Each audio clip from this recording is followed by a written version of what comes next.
ځان جوړ کړی دی. خولې له دې کلار ورکا کنه اسیم د دماغ شاټ دی ښځه یې او ښځه اوسېږه مور راته مه جوړېږه. ملګرو راته وې چې مینه مه کوه پاګله خو ما کله منله د رب دپاره خنده په مینه رانه خفه شوې بلې په ما مینا برانه خفه شوې بلې په ما مینا وطنا وطنا وطنا. سلامونه ګرانو کتونکو، هیله لرم چې تاسو به ټول روغ جوړ او خوشحاله یاست. زه ستاسو کوربه عظیم خان مندوخیل، تاسو ګورئ وطن چینل. ګرانو کتونکو، د کراچۍ په ښار کې موجود یم. زما پر څنګ د پښتو ټیلی فلمانو یو ډیر زبردست باکمال اکټر حسین خان بنیری ناست دی. له حسین خان بنیری سره د پښتو فلم انډسټري په حواله او د پښتو ډرامو په حواله باندې څو د خوند خوږې خبرې کول غواړو. تر ټولو له مخه زه په خپل پروګرام کې حسین خان بنیری ته ښه راغلاست وایم. السلام علیکم ستړی مشه. وعلیکم السلام عظیم بھائی، څنګه الله خیر او خیریت ته او ډیره مننه، ډیره شکریا چې یو پیر تا موږ بیا راووختلو او زمونږ د غریب خانې ته رالې، نو یو جهان مننه. او ګرانو اورېدونکو، زه ستاسو خوږ دوست، خوږ ملګری، خوږ اکټر حسین خان بنیری یم او وطن چینل زما خپل چینل دی. وطن چینل یو داسې چینل دی چې د پښتو د عکاسۍ چینل دی، خاص تر د پښتو په الفاظونو پوهه کولو والا، د پښتو طریقه خودو والا واحد چینل په پاکستان کې وطن چینل دی. دا سبسکرائب کړئ، فالو یې کړئ او لایک یې کړئ. ضرور څومره چې زما چاهنے والے، څومره چې په اسټیټ فلم انډسټري کې ټیلی فلمونو کې زما ملګري، نو دا ضرور لایک کړئ، ځکه چې تاسو دپاره د ښکلي نه ښکلي پروګرامونه پیش کوي. ډیره مننه، قدرمن اوسئ. دا ماته ووایه پښتو فلم انډسټري چې په نن سبا زمانه کې بلکې لږ غوندې وخت مخکې پښتو فلم انډسټري چې کم فلمان جوړول، دا فلمان د سټار ایزم شکار وو او کنه؟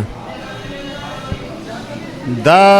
ډېر ښکلی سوال وکړو عظیم بھائی. پښتو فلمونه خو هغه دور و چې هغه یوسف خان شیربانو، ادم خان درخانۍ، موسی خان ګلمنکی او پښتون توره، ټوپک زما قانون، په اردو کې پرنګي، شهید، زرقه، داسې فلمونه به رغېدل. نو هغه سټارانو، هغه وخت کې ډایرکټرانو، رایټرو په سم موضوع به هغو فلم جوړه او هغه فلم به د انډیا سره د فلمونو زمونږ د انډیا سره مقابله کوله او د هغو فلمونه به یې راوهل. د پبلک یو پبلک به ورته کټونه وړي او هلته به ورته پراته وو، ټکټونه به ورته نه میلاوېدو. په نن سبا دور کې صرف څلورې روګان دي چې هغې کې یو شاهد خان دی، یو ارباز خان دی، یو جهانګیر خان دی او بل طرف ته عجب ګل دی. نو د قیامته پورې خو به څوک دا څلور کسان نه ګوري که نه. نو د پښتو فلمونو جنازه ووتله، پښتو انډسټري مکمل طور باندې ختمه ده،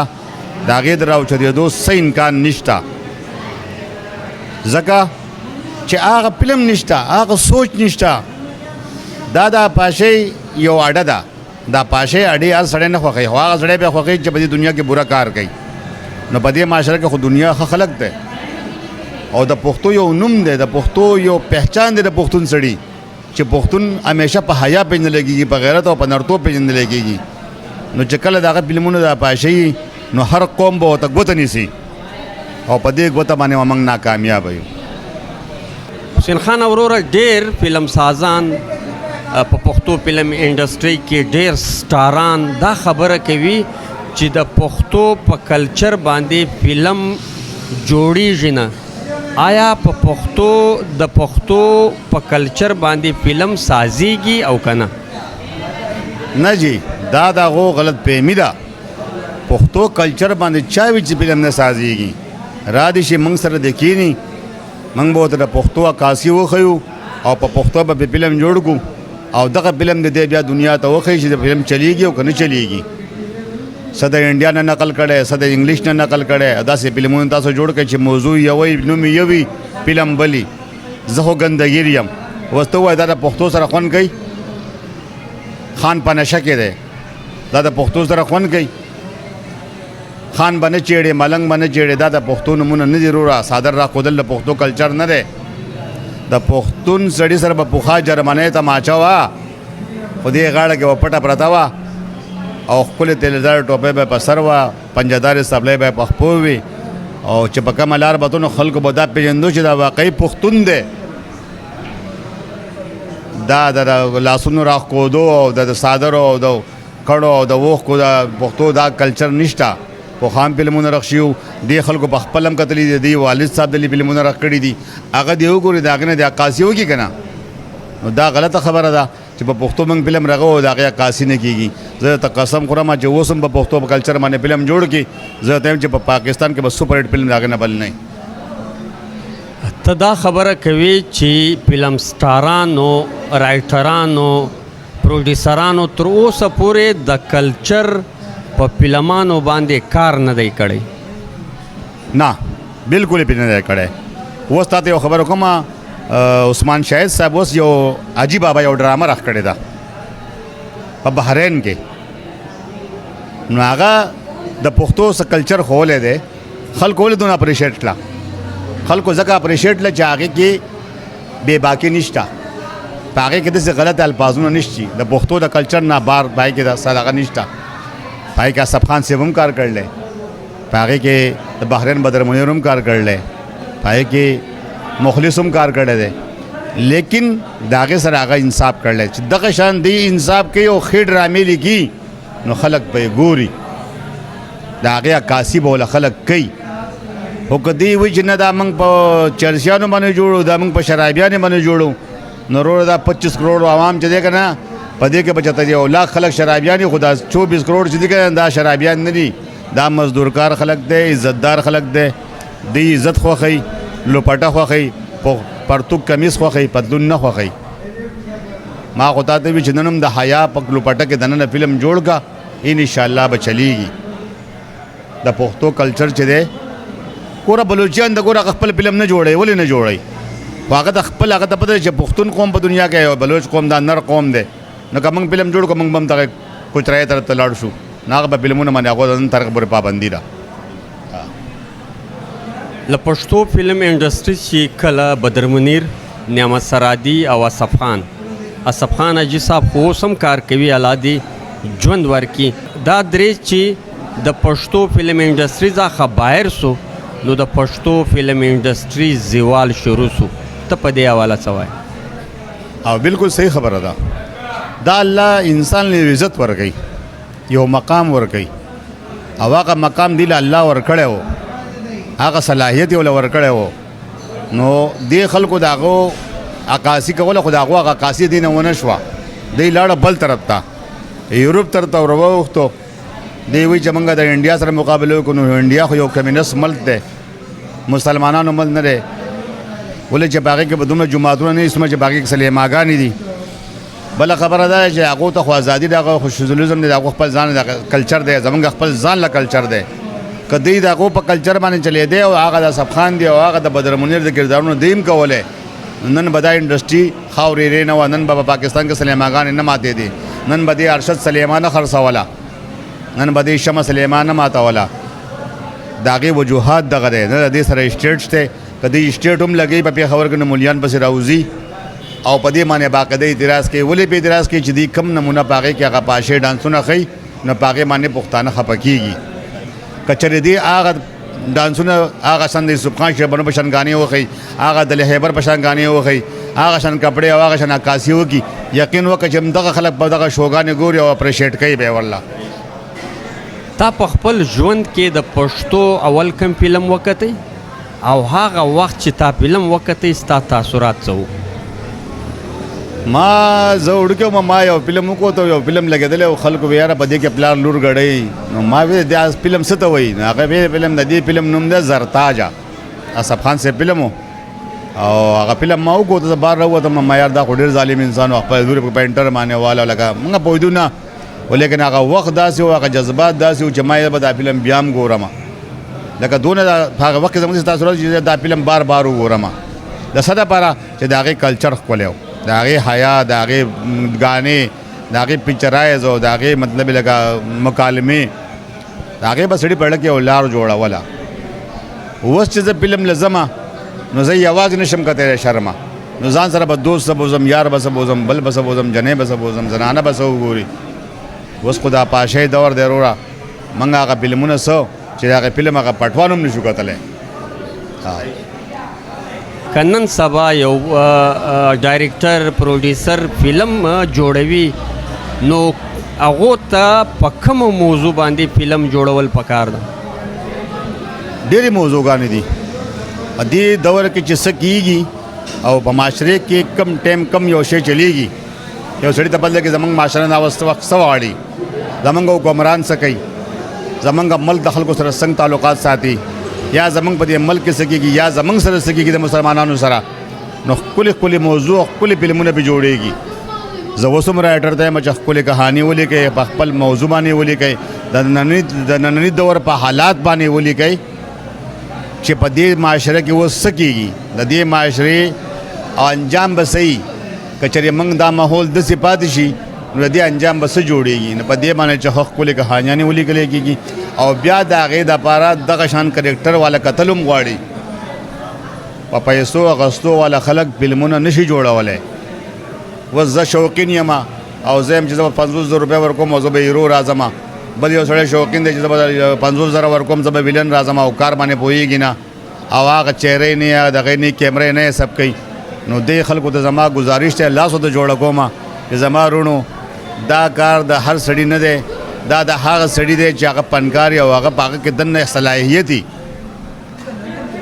په یو موضوع باندې ډرامې مه جوړوئ، په یو موضوع باندې صرف دوه خبرې پکې بدلې کړئ، نور ټول په یو موضوع باندې 15 او 6 ډرامې ورکوئ، خلک پیسو وګوري سب اپریشیټ کړي. کوشش دا پکار دی عظیم بھائی چې یوه ډرامه ورکا په میاشت کې، په 2 میاشتو کې یوه ډرامه ورکا، خو هغه داسې ډرامه ورکا چې خلک یې د 2 میاشتو پورې بیا یادوي او ستا د بلې ډرامې انتظار کوي. که تا خیال کړی په دې ټي وي کې ټیلی فلمونو کې داسې به تا کتلی چې په دې کې یو سلسلهوار ډرامه نو خلک چې یو کیسه ګوري دا ډرامه ډېره خوند راکړو موږ له مزه یې راکړه، دا بله به ګوره چې کله ښیي نو هغه وروسته د هغې خلکو انتظار وي او هغه ټایم او هغه دغه ته چینل ته ناست نو په دغه طریقه باندې چې ډرامې جوړېږي انشاءالله تعالی چلیږي. دا ما ته ووایه تا په ډېرو فلمانو کې د خپل فن مظاهره کړې ده او ډېر ښه فلمان د کتونکو ته جوړ کړي دي. شاته څه وایې؟ شاته څه وایې ولې؟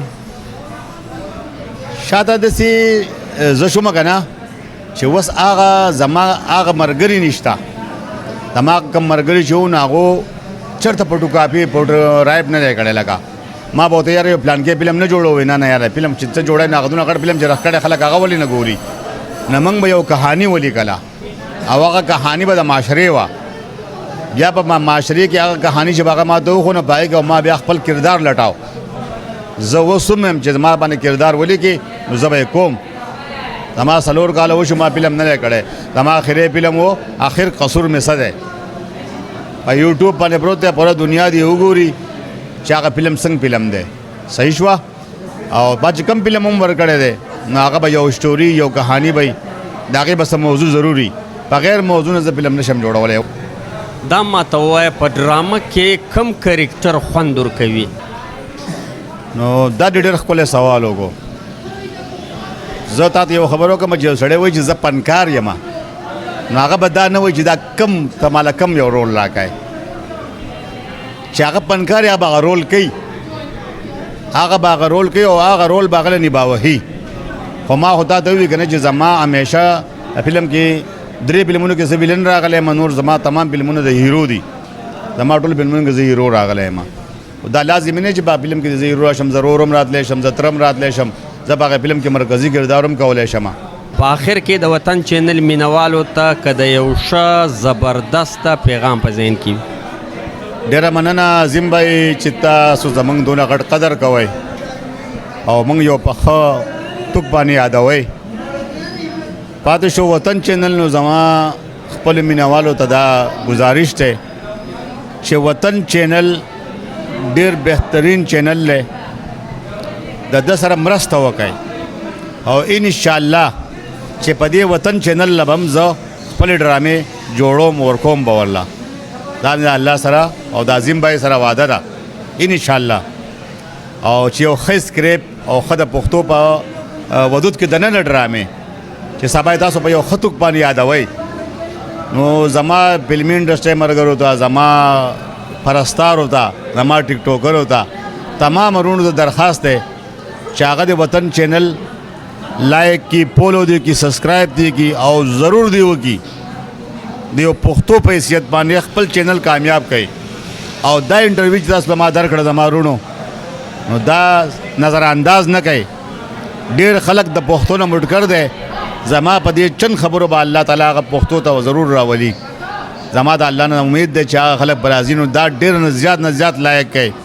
او د ټولو نه زیات عظیم بایک لایق کوي چې هغه دونه د دې چینل لپاره محنت کوي او ګرځي به موږ پسې په هر فنکار پسې وړکوټې لوی غټ فنکار کچ فنکار یو ستار غږولو والا رباب غږولو والا سرنې بجاوالو والا په هر چا پسې ګرځي یو خدای ولا ډېر غړ ورکړلی نو زه د ډېره زیاته مننه کوم د زړه نه قدر کوم چې دی زموږ مته په فنکارانو پسې ګرځي او زموږ عکاسي کوي نو د دې سره ډېر مطلب یې لکه صحیح ده ورې لوز بی ډېره مننه ګرانو کتونکو د یوې خبرې وضاحت به له تاسو سره وکړم تاسو ته به پته وي چې تقریبا 2 میاشتې ما خپل چینل ته ویډیو نه ده ورکړې د دې وجه دا وه چې زه په خپله کلي ته تللی ولم په کلي کې مې 2 میاشتې وسوې بیا په کلي کې تقریبا 1.5 میاشت نیټ بند و هغه وجه وله چې ما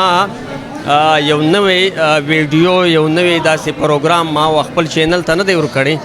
زه له تاسو معذرت غواړم او انشاءالله را روان وختو کې به داسې نه کاږي ګرانو کتونکو دا و حسین خان بنیری چې له ده سره م څو د خوند خوږې خبرې وکړې تر بل خوندور پروګرامه پورې مو پر لوی الله سپارلې یاسته د خدای په امان